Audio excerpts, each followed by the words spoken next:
tonight we have another exciting conversation waiting for us. It is my big pleasure to introduce to you one of my good friends, Nova Reid.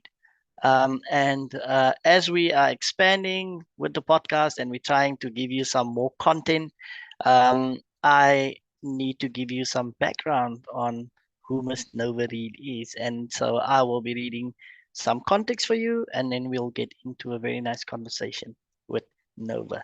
So here you go. Nova Reid is a thought leader, TED speaker, author, and producer fascinated by human behavior, often described as a force to be reckoned with. Nova uses her professional background in mental well being to encourage meaningful change from the inside out. Through her impactful advocacy and powerful public speaking, writing, and storytelling, she has become renowned as an agent of change. Selected as one of Black Magic Network's top 100 Black British women and receiving a prestigious award for social impact. Nova is a regular contributor to BBC News and Sky News and has written for publications including The Guardian, Vogue, Elle, and Stylist. In 2018, she was invited to attend the royal wedding of the Duke and Duchess of Sussex to provide expert media commentary. She has provided bespoke consultancy and worked with a variety of organizations from Google to and human rights charity Bright Rights. In 2019, Nova was headhunted by TEDx Frankfurt to deliver a talk on racial microaggressions. Not all superheroes wear capes, which was upgraded as a TED Talk in 2020. Through a TED Talk podcast series, Conversations with Nova Reid, and as a former professional actress, Nova is a highly skilled public speaker and interviewer and has shared the stage with acclaimed actor David Harewood at the National Theatre to discuss the impact of racism on mental health. Nova sought after online academy, which has consistently been described as life-changing, becoming anti-racist with Nova Reid, and as a best-selling debut book, The Good Ally, is out now, so get it. As you can see behind me, that's the book. You have to get one. So without further ado and not wasting time, welcome Miss Nova Reid. Edwin, what an intro. Thank you. It's so lovely to have you. Thank you for giving us some of your precious time. We appreciate that, but I think it's time that South Africa meets Nova Reid. I think South Africa need to learn a little bit more about who you are and what you offer in terms of the conversation that we are globally hosting in terms of anti-racism activism. And I said to one of the colleagues this past week that every time I speak to somebody, they add something that we are kind of missing in this pot that we are brewing here in South Africa. And so I think some of the ingredients that you're bringing tonight is going to take us a little bit forward in our fight against the struggle for justice in South Africa. Amazing. I'm excited. Cool. So I just gave everybody the standard background of what brought you to this point where you became Nova Reid, the anti-racist activist in Britain. But just generally, from your own perspective, who is Nova Reid? Thank you for asking that question. Because I think, those of us who work in racial justice is so closely tied to our identity that sometimes what we do and who we are can become quite blurred. And I find that's not always a healthy place for me to be in. So yeah, I'm a human being. I'm a Black woman. I'm a wife. I'm mischievous. I'm playful. I love to sing. I love to paint. I love swimming. I care deeply. I'm very empathetic. So yeah, I can also be quite strident. all of the stuff. Yeah. Full human being. I like that.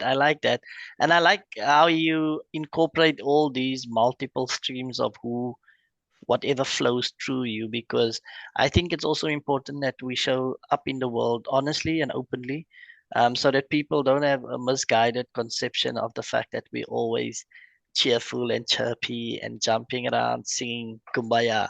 I think we have all emotions as any normal human being have. Yeah, of course. And as a black woman, I do see how I am and we are often dehumanized, as seen as these stoic, only strong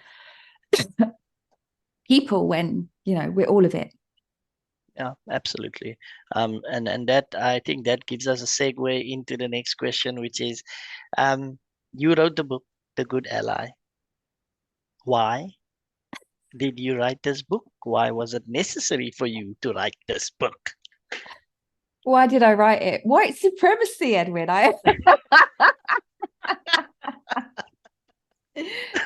White supremacy. Um, I kind of had two answers to this.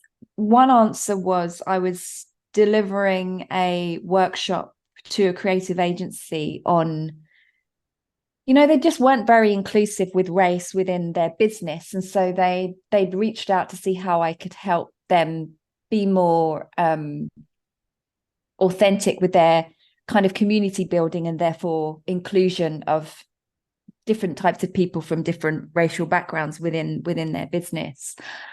And I never just talk business. I talk about the humanness. Like I'm frustrated by people who only want to engage in, being more inclusive and being more representative because it might make them more money. I'm interested in that. How do we be better human beings, and how do we better include people in sections of society who are so often dehumanized?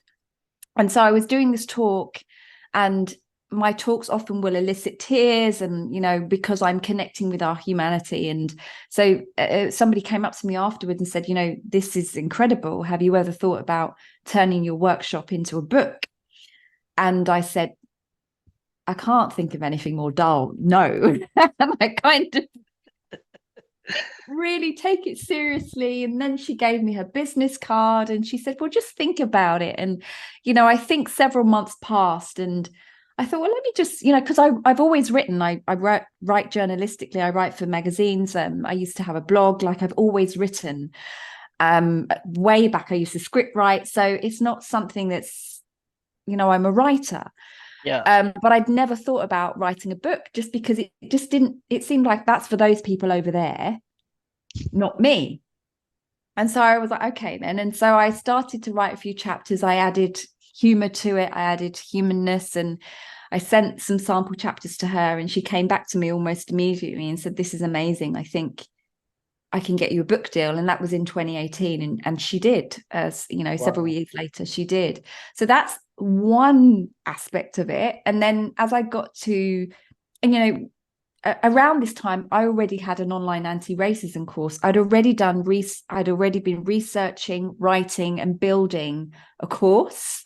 So, and also my workshops were in existence already. So it was like, how do I take that and make it into book form, and also just make it a bit different as well? So I already had a structure that was kind of live. I kind of had guinea pigs of students who were going through my course, so I could see what worked and what didn't, and where I could, maybe expand on things differently. So there's that. And then the other more spiritual answer to that is, I feel like I am being called to be of service to something that is greater than me by my lineage. And when I was in the thick of writing, because a lot of my book changed, because I was writing the book from 2018 into 2019. And then we had the racial reckoning and George Floyd's murder in 2020. And a lot of what I'd written suddenly didn't feel like I needed to go deeper and wider, because we'd had this huge shift culturally. And so I did a lot of rewriting in 2020, and I felt like it was just pouring out of me. And a lot of it was not mine. And I was just being a vessel. So those are the two answers to that question. Well, thank you for that. I think it's something you touched on, and one of the aspects that's critical to understand is some of what we do is a calling, and I can relate to the fact that I think it is also a passage of rights that is connected to our ancestry, in order for us to take up that service, to do what they couldn't do or was not allowed to do because of the weight of the oppression that our people faced in light of white supremacy. And so that really um, gives context to why we sometimes get into this, because I don't necessarily think that anybody would want to get into this work No, purely because yeah. that's a career for you. I mean, it wouldn't make sense at the end of the day. And we see how that becomes problematic when people do engage this work as a career. Yeah. Yeah, because it's detrimental to mental health. It's well, it can be. It can be. So yeah. Absolutely. Um, Diving into some of the pages of the book, right at the beginning in the first chapter, you speak about allyship. The book is called The Good Ally, and so allyship is obviously something that you discuss in the book. Um, Very often, the current debate and discussion on allyship have become very contentious, and people have different views of how to interpret and understand this concept. How, when writing, I don't know if it's changed since then, because nothing is constant. There's always fluidity with these things. Do you what was your perspective on how you viewed it when you wrote the book, and how do you see it today, and how should people understand it better? Well, my book had several different titles before I landed on The Good Ally. So, oh my gosh, I'm wondering if I should share. Okay. So I had several. I'm going to share that one. But one of them was in black and white, or not just black and white, and then like it stopped tokenizing me was another one. So like it had different titles. And so when I had and I still have my anti-racism course, it's called Becoming Anti-Racist with Nova Reid. What I'm starting to see is people go through that process of becoming or like being anti-racist in their actions, and just growing, transforming. And I would listen to the language that they would use, and so often when people came to the work in the early stages, they're like, I just want to be a good ally. How can I help? What can I do to help? And so this language was being repeated over and over again. And I also saw that people were coming because they wanted to be seen to be good and be right and be on the right side of history, rather than because they wanted to reduce harm. Like the intention of them reaching out to me, often, not always, was to be seen to be good or to alleviate guilt, rather than I'm recognizing that I'm racist and I want to reduce harm. And so, but then when they came through the course, that's what I'm doing. Like, I'm not teaching you how to be an ally. I'm teaching you how to be a better human being. I'm teaching you how to be with shame. I'm teaching you how to be with complex feelings around your identity. I'm teaching you how to be accountable. I'm teaching you all of these things, but it's packaged in allyship. So the reason it's called The Good Ally is not because I necessarily love that term, because I don't. I also think it's been bastardized. And I think too many people are self-declaring that they're allies when they're not doing any work at all, or the bare minimum. But I use that phrase because that's the language of the language spoke to the people that I was engaging with. And also I'm bringing people in to understand what allyship isn't. And I'm bringing people in to say, actually, in the introduction, I say, okay, now that I've got your attention, this isn't about allyship at all.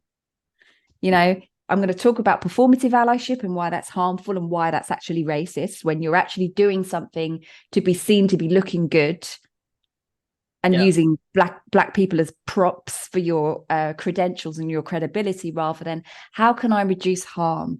How can I better treat black folk and other people of color with basic dignity, care, and respect? And how can I do that? How can I be more accountable? How can I look at my own racism without, going into a shame spiral and defensive and being angry at everyone? How can I hold people in my family accountable for the racism that is rampant that I've not said anything about before because I feel uncomfortable, and giving people the confidence to do that and to, the invitation is to transform. But if I were to call my book The Good Human, which is what I would probably prefer to call it, doesn't have the same ring to it. I think you're referring to the fact that sometimes we have to use these obscure terms whether we like it or not. But that's the only thing that brings them to the table. And that's the first thing we need, is we need to get people to the table so that we at least can have the discussion, and get them to commit to the process. For sure. Yeah, almost like dangling the carrot, if you can call it that. Um, The I cookie. don't want to the cookie or the carrot. Yeah.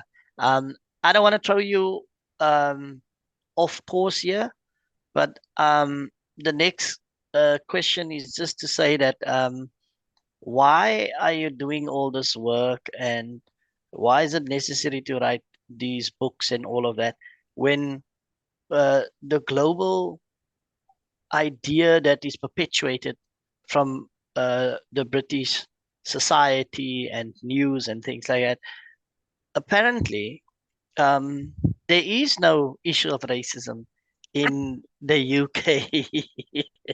So, so I don't know, Nova, are you making this up? I mean, Listen, one of the reasons I also wanted to write The Good Ally was I intentionally use a British lens.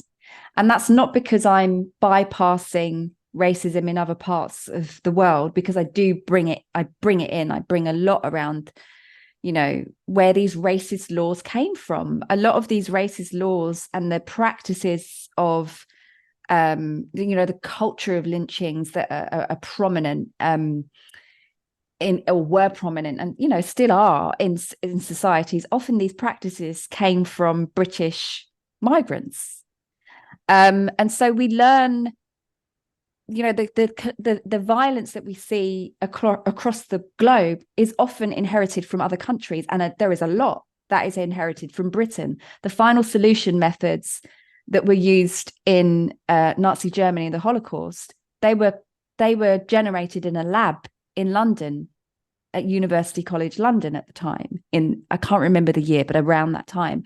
So for me, it's like there is this idea that Britain is innocent because, what I like to say, we didn't shit where we eat.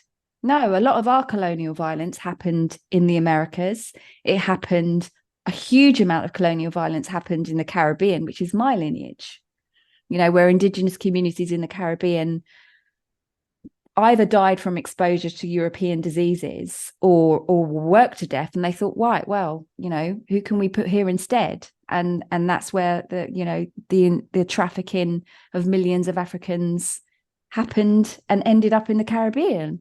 So I'm very, very keen to highlight, and also, we have a monarchy, we have a royal institution that amassed so much of their wealth from this legacy of colonial violence. And so I'm like, how can we ignore that? And so I do think, because we didn't shit where we eat, and this kind of violence and harm wasn't done on UK soil in that respect, in the same way that it was in the United States, there is this weird separation that goes on. Oh, well, we're not as bad as South Africa. We're not as bad as those Americans over there. I'm like, but where do you think they learned the violence from?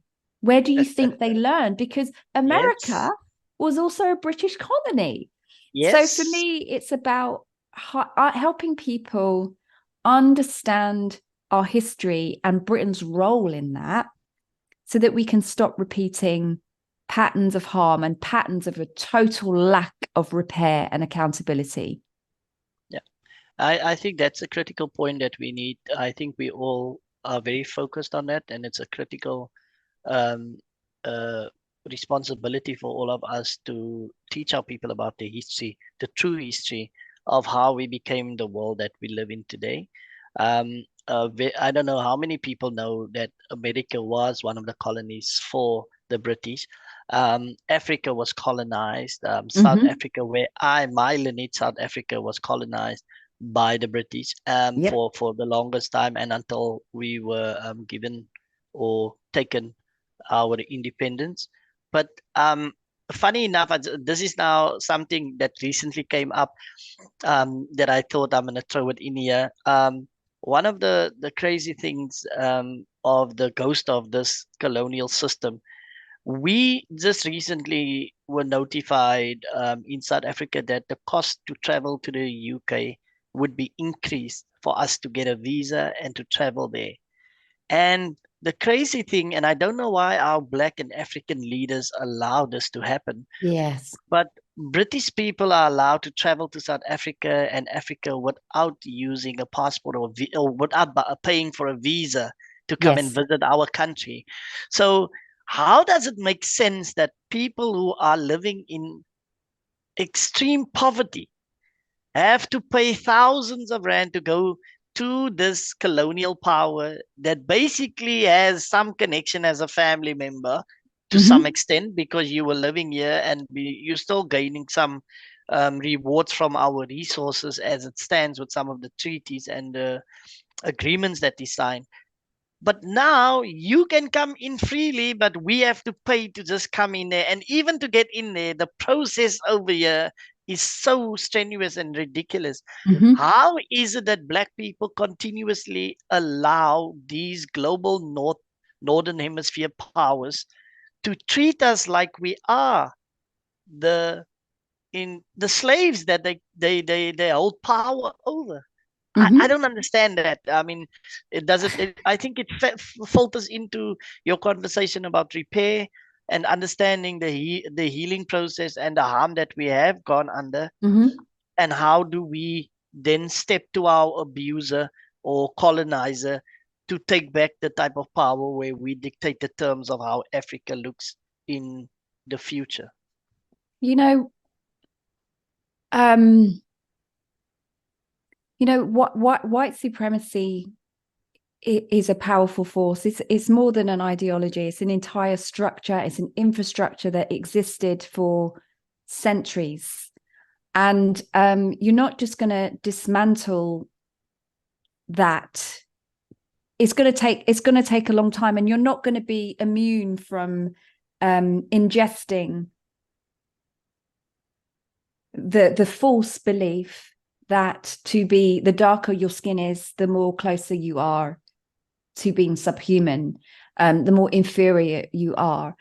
And so those, you're still seeing that, like we're still seen as African people as savages. I remember when I believe it was South Africa that highlighted a variant of Yeah, COVID. yeah, yeah, Yeah, and there was all this bullshit about wanting to close down borders to yeah. South Africa, when they were like, actually, like this is a symptom of, actually, we've got really, really clever science that's identified this. Yes. And so, do you see what I mean? Like, the dehumanization continues in different forms, and so we're not immune to it. And let me share a story to help illustrate a point. So I'm Jamaican Caribbean.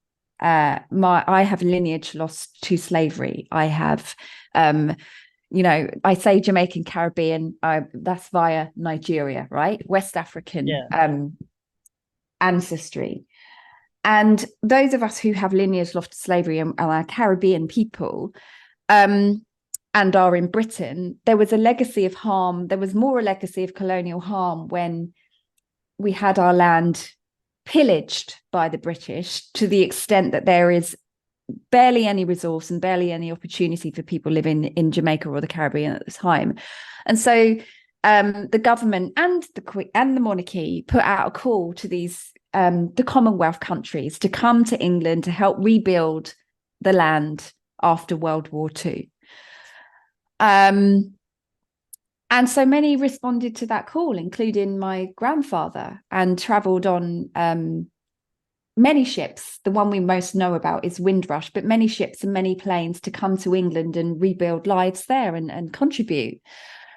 And we were treated again as subhuman. We had we didn't have formal segregation like you had in South Africa or that was present in the States, but we had segregation where if you were Black, you were refused housing in certain areas, where schools didn't want a certain number of Black and brown people in their school. And so they would ship them out to these, they called them, it's a very harmful phrase now, but I'm going to use it for accuracy. They called these schools for the educationally subnormal. And so they believed just because you had a Caribbean dialect and you were speaking patois, that was something wrong with you and that your intellect was lower. And so they ended up in these schools where they had no desire to teach the children in these schools how to learn. They didn't teach them how to read and write. There was an account from one of these young people who's now an adult recently, where she said they just were taught how to clean, how to be cleaners. And so somebody posed a really great question and they said, well, what were the leaders in the Caribbean back home doing about this, about these, what I believe were human rights abuses on children over an extended period of time? What were Caribbean leaders doing about this? What were they doing to help the families that were being subjected to this? Very little. Yeah. Because if you've got used to that proximity to power by being connected with the monarchy, the same institution that committed all these abuses historically, then there is a conflict of interest, isn't there? Yeah. I'm not saying that it's right, but it's deeply problematic, and which is why I'm not surprised why there are so many Caribbean, no, maybe not so much now, but Caribbean and African leaders who are colluding with this bullshit. Yeah, absolutely. And you hit the nail on the head there with that collusion with power.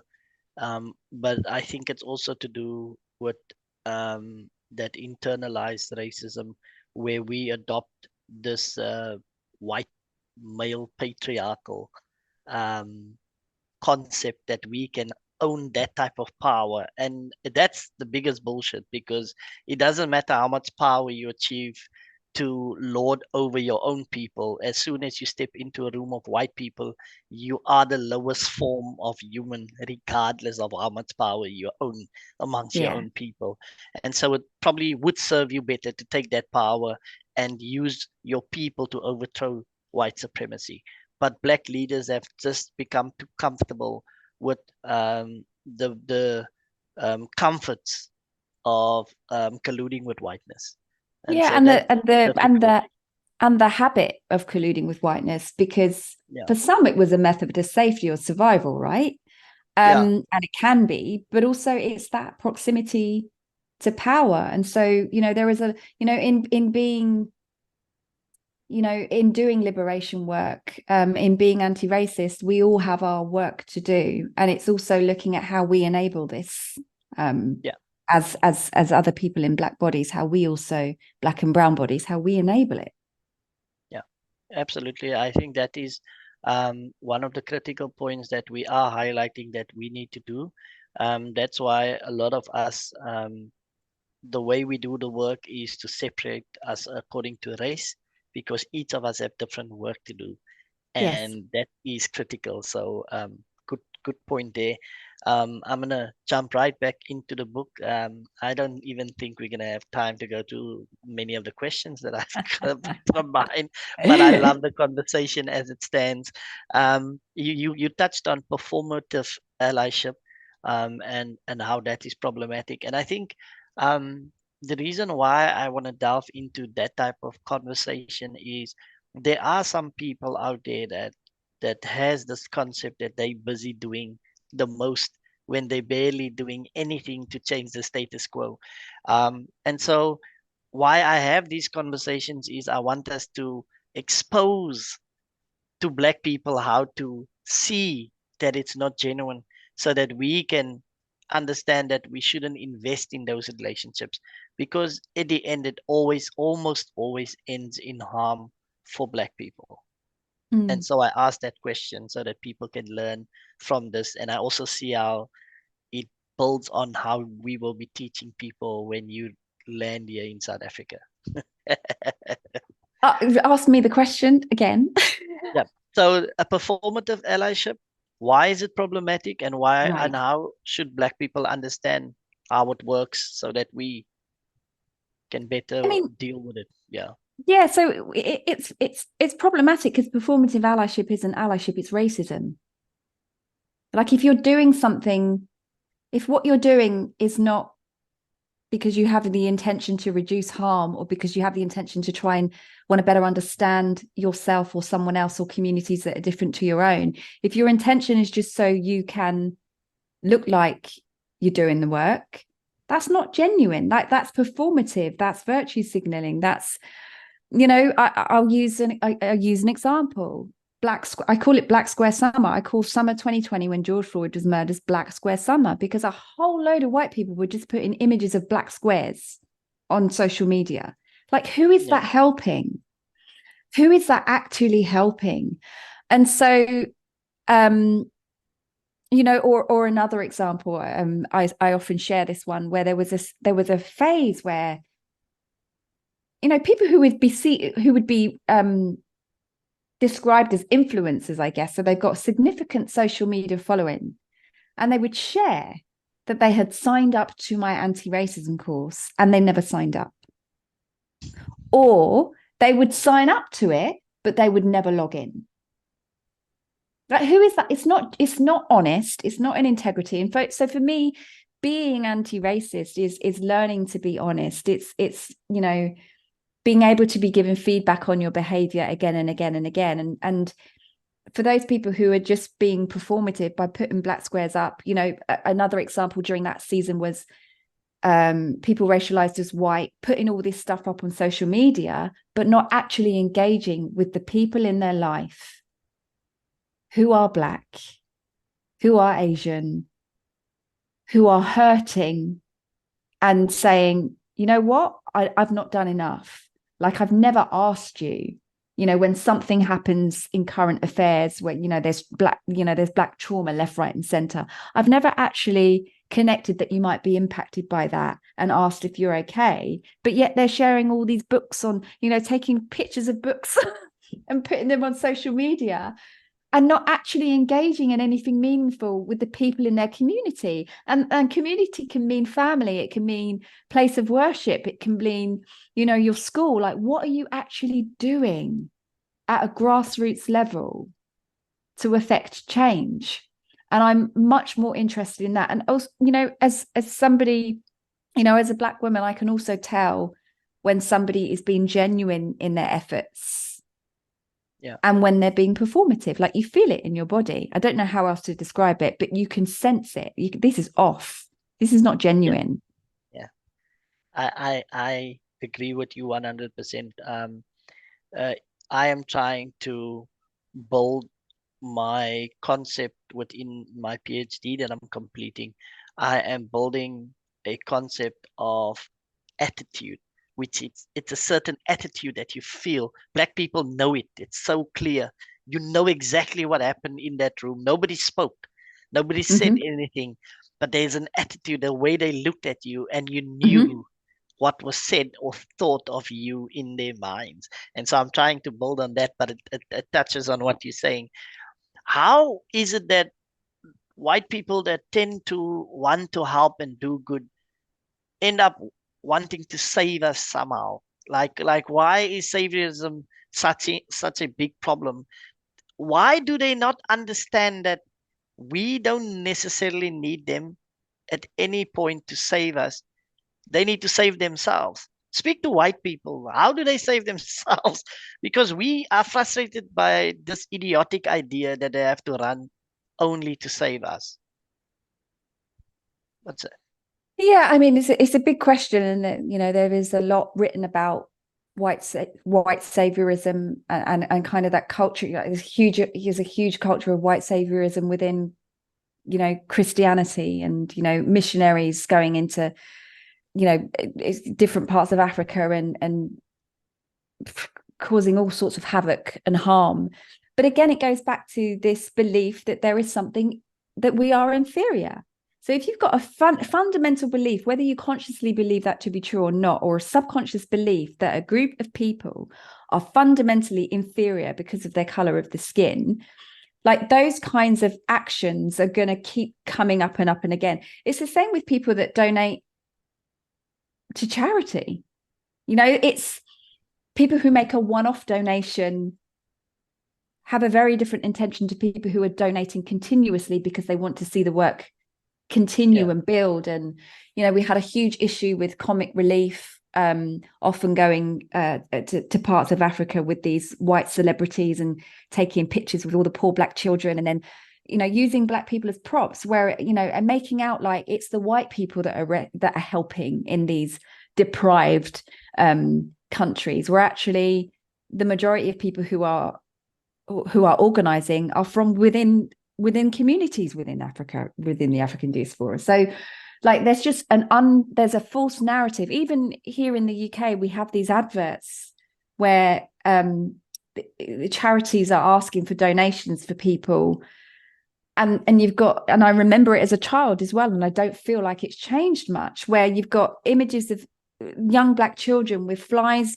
buzzing round. And then you've got the big, deep, somber voice of the white man and the image of the white man. Like it's been ingrained. And again, I think it's a way people avoid looking at the parts of themselves that aren't pretty, or looking at how they may be harmful. Well, if I just focus my attention on helping over here and not actually looking at the harm that I'm perpetuating, it's a distraction. So that's what's coming up for me today. I today I was doing a lecture for a group of university students, but it was a group of students that was also working students. So it was older people that work but study part-time as well. And I did a lecture for them on my PhD, which is focused on understanding white consciousness. And a lot of the conversation was focused on white people because I just study white people. The time of studying Black people have come to an end, so I only study white people. And so the conversation was consistently on white people. And something that came up, and I want to put it to you because I'd like you to speak to that, because I also know that the healing of Black people is a critical aspect and important topic for you. So I want you to just touch on that. But as I'm coming for these white people in the session, a Black lady puts up her hand and she stops me and she says, excuse me, but please explain this feeling that I'm currently having, because I'm a bit confused about this feeling. I said, well, speak to me, my sister. What's happening? She says, I have a physical pain in my chest because all that my body is wanting to do now is to stop you from speaking to the white people like this. And I want to protect them and defend them.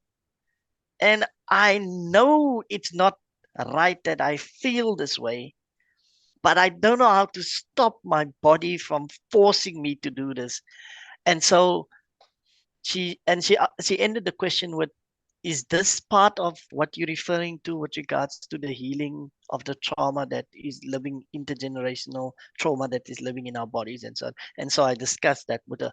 But I mean, you speak to that in terms of how you read into that. I think that's really gorgeous that she was able to have a conscious awareness about what was showing up physically for her without attacking you, because what can sometimes happen is we get shut down by other folk in Black bodies, right? Absolutely. The white supremacy comes from them, like they are foot soldiers for white supremacy.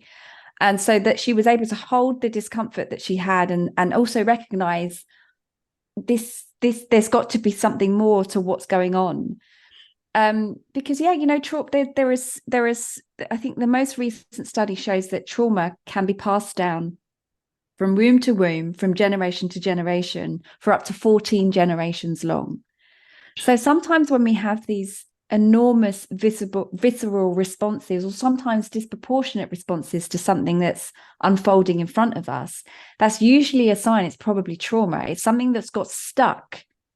And it might not even be yours. It might be something that's been passed down from your mum, from your grandmum. And like having an awareness of how trauma works, I think will help people understand how they work and not, minimize the risk of them believing that they're going crazy for feeling or experiencing what they're experiencing. But, historically, like our bodies remember that experiencing racism can be a threat to our lives. Resisting racism historically and to present day can be and has certainly been a threat to our lives. So they see you speaking truth to power, and the reflexive response is fear. Something bad is going to happen to you or to all of us. Because of course, if one person active out a lion on the plantation, then that's potential suffering for everyone. Like we experienced harm communally.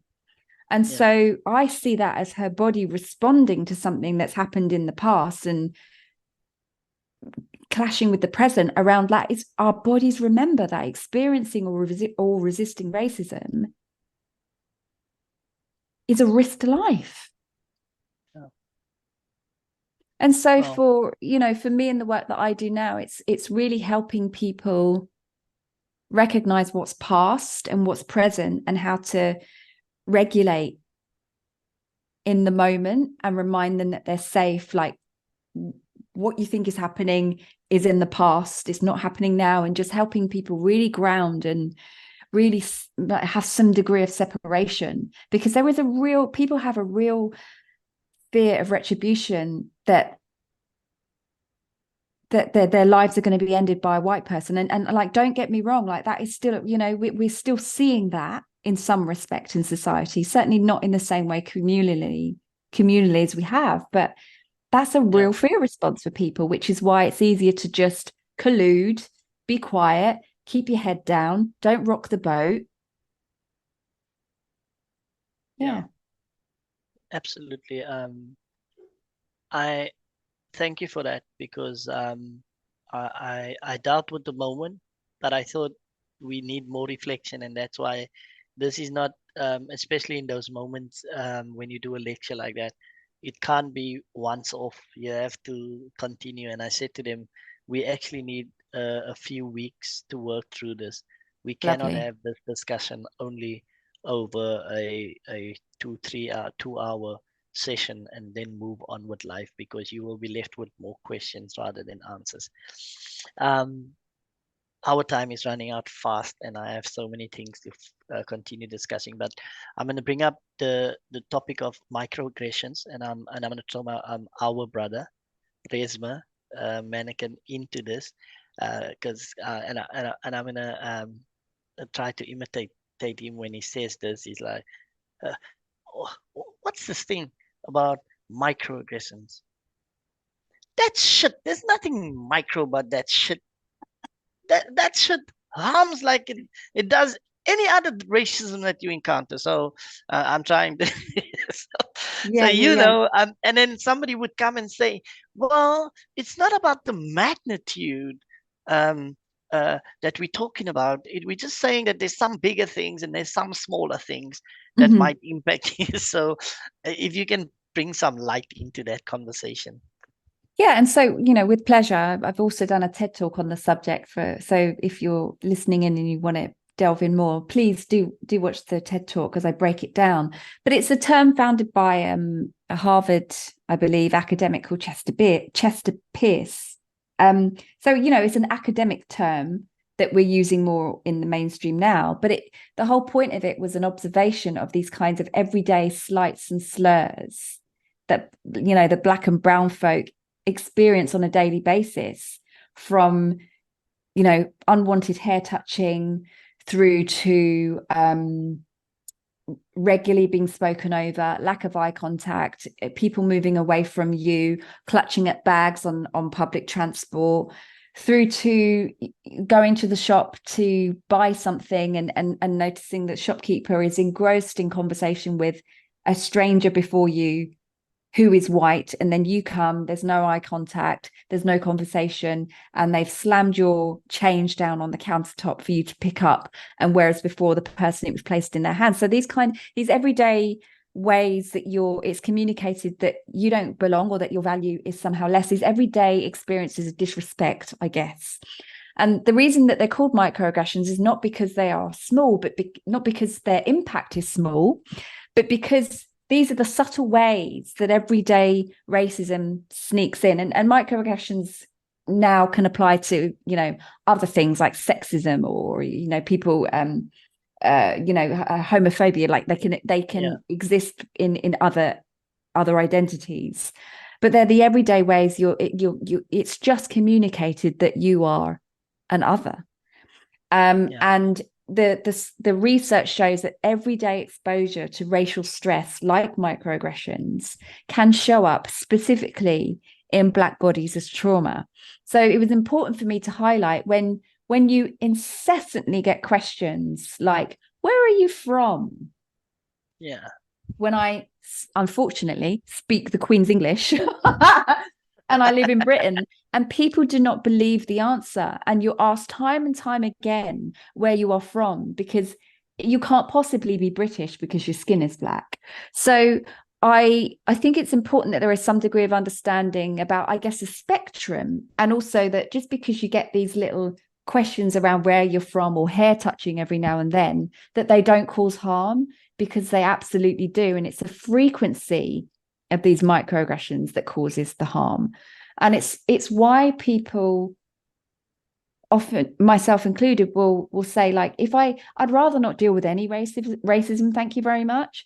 But if I had to choose between an overt act once, then these daily multiple instances of racism, I'd rather one overt thing once. And it's not to say that doesn't impact me, because of course it does, but it's so corrosive. There was somebody, I wish I could remember her name, but she, an activist, an Asian activist in South Africa, lived there, did a whole load of organizing during apartheid, ended up imprisoned for her resisting, now lives in the UK. And she says that living in the UK and dealing with these everyday slights and slurs, these everyday microaggressions, is more corrosive to her mental health than being imprisoned in apartheid South Africa. Wow. Damn, that's hectic. You can't ignore that. Yeah, no, that's intense.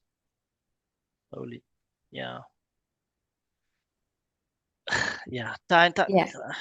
and my head is spinning, because that I need to get more into that, and I can't really get more into that, and we need so much more time to do this. Yeah, I know.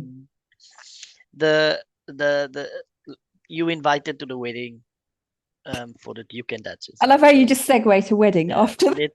let's just segue into that.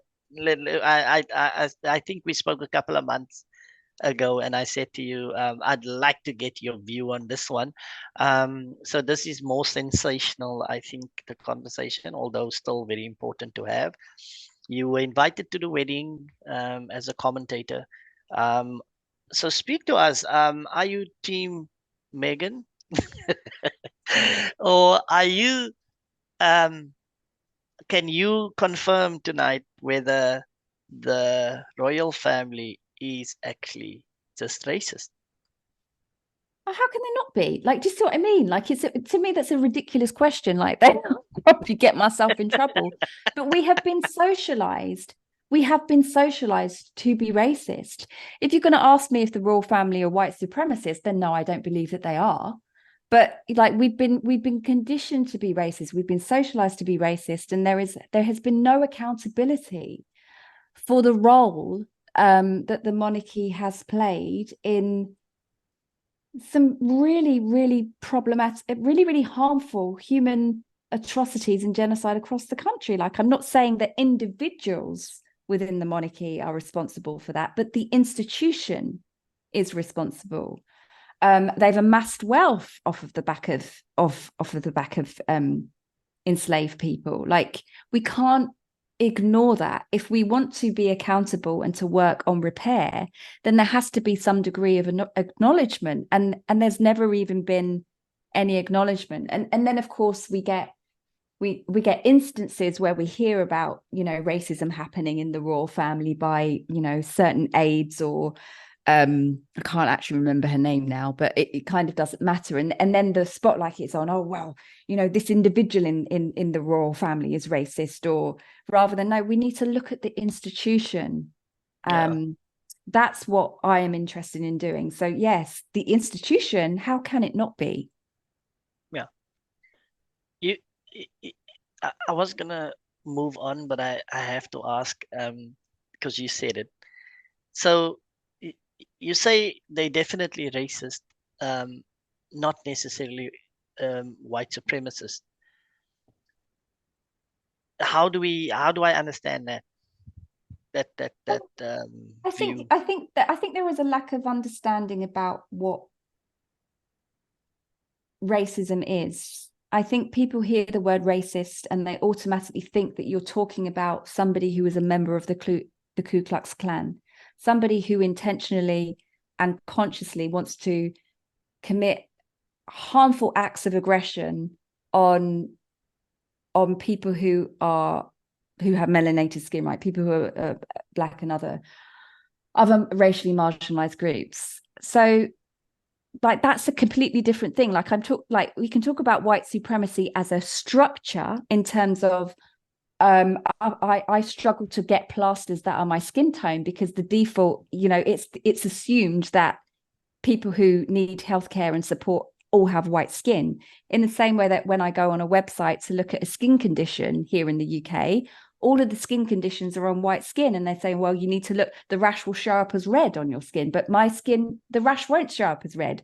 So like, structurally, we are making an assumption that you know, whiteness is the standard, whiteness is normal. So there is white supremacy as a structure, and there are white supremacist individuals in the KKK. Those are two different things. They cross over.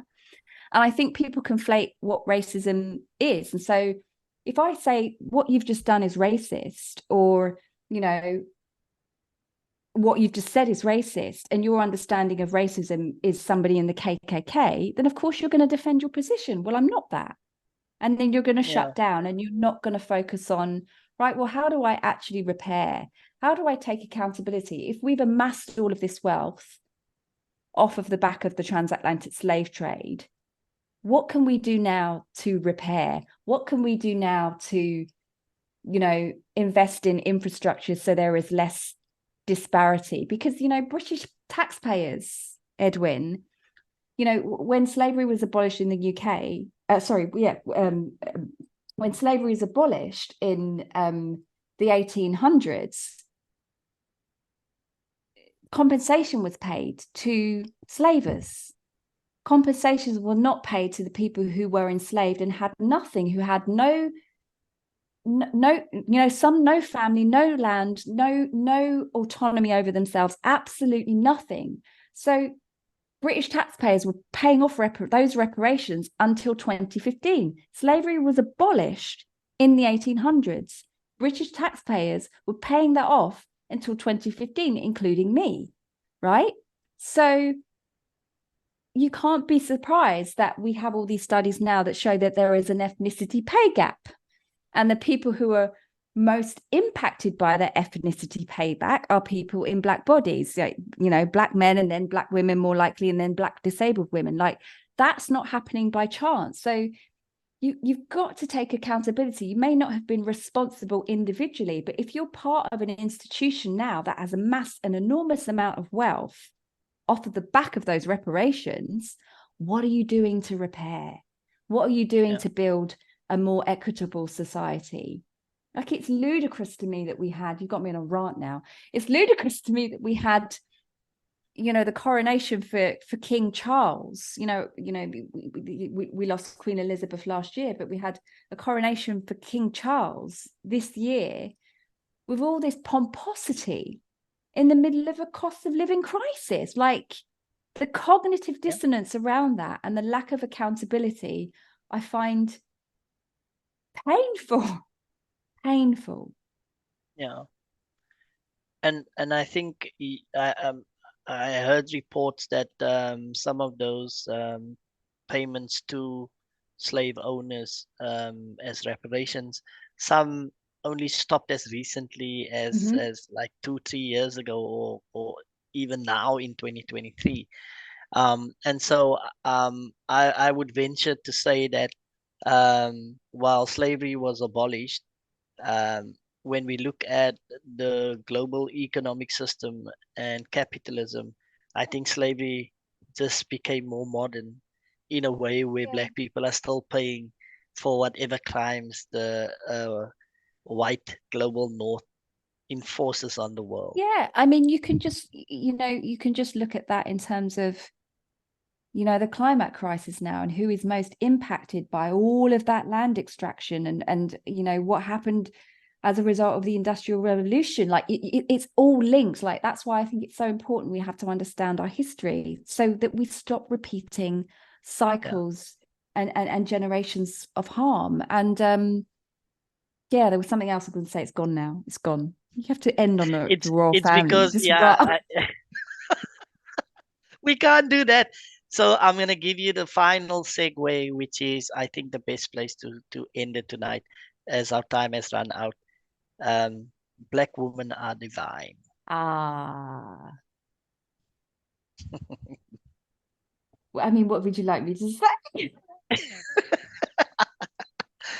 They It's a are. chapter in the book, and it It makes so is. much sense.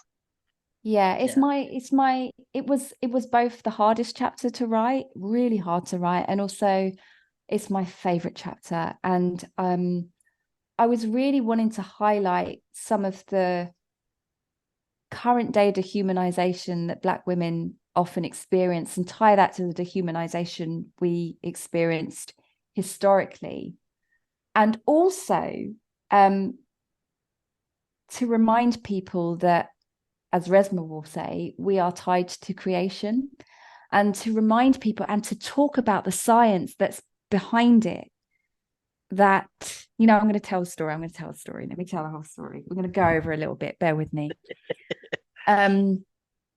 There was this incessant rainfall that happened in northern Ethiopia, in the North Rift Valley in 1997, and the rain was just falling and falling and falling and falling to the point at which like the structure of the land changed, and lots of the land just fell away, and it revealed human skulls that had never been, it just revealed these skulls. And so scientists, paleontologists were involved with recovering these skulls, years and years of cleaning, testing, analyzing, finding out what these mean. And they found that human beings had existed a lot longer on Earth than they first thought. Like, there's more science that's showing them something else. And so years and years and years of cleaning and research and understanding, and they found that these skulls belonged to, well, they named the skulls Adultu, meaning the first. And they talk about mitochondrial Eve, this DNA that is found present in every single modern human being, no matter what we look like today, that came from these skulls that they were cleaning. This came from this African woman that they named Idaltu and mitochondrial Eve. And so they said, no matter what we look like today, here is the science, again, that affirms that every single human being came from an African woman, a Black woman named mitochondrial Eve. And so I remind people, especially Black women who have been, may have swallowed the myth that they are unworthy, or may have experienced so much dehumanization, to remind people that every single human being comes from a Black woman, an African woman named mitochondrial Eve. And that, I believe, why so many Black women are involved in racial justice work specifically is that we are trying to get us to reclaim our humanity and to remember that we are tied to creation and we are tied to source. So Black Women Are Divine was a love letter to myself, and to Black women, to remember that we are absolutely remarkable and that Black women are divine. Amen to that. That is the best way to end this off tonight. So, Reid, thank you for your time. Thank you for your wonderful insights and for all the hard work that you're doing on that side in Britain, in the UK. We are so blessed to have you and to be part of your circle, your family, and building this global anti-racism family that we find ourselves being part of. I'm so blessed to be in that family, and I hope that we can at some point at least come together around the same table and say we have moved the market just a little bit further towards healing, and really as a people being properly replenished and rewarded for all the efforts that we have put in to this work. And so everybody that tuned in for the Untold Truth tonight, I hope you were as blessed and served with this wonderful conversation that Nova brought to us. Nova Reid, we look forward to more. We cannot wait to bring you to our South African source so that we can literally sit and be further in awe of the brilliant insights that you have to healing, but also to a deeper understanding of how we regain our humanity. Thank you, Edwin. Blessings. Take care, everybody. We'll see you again soon for the next episode of The Untold Truth. Take care.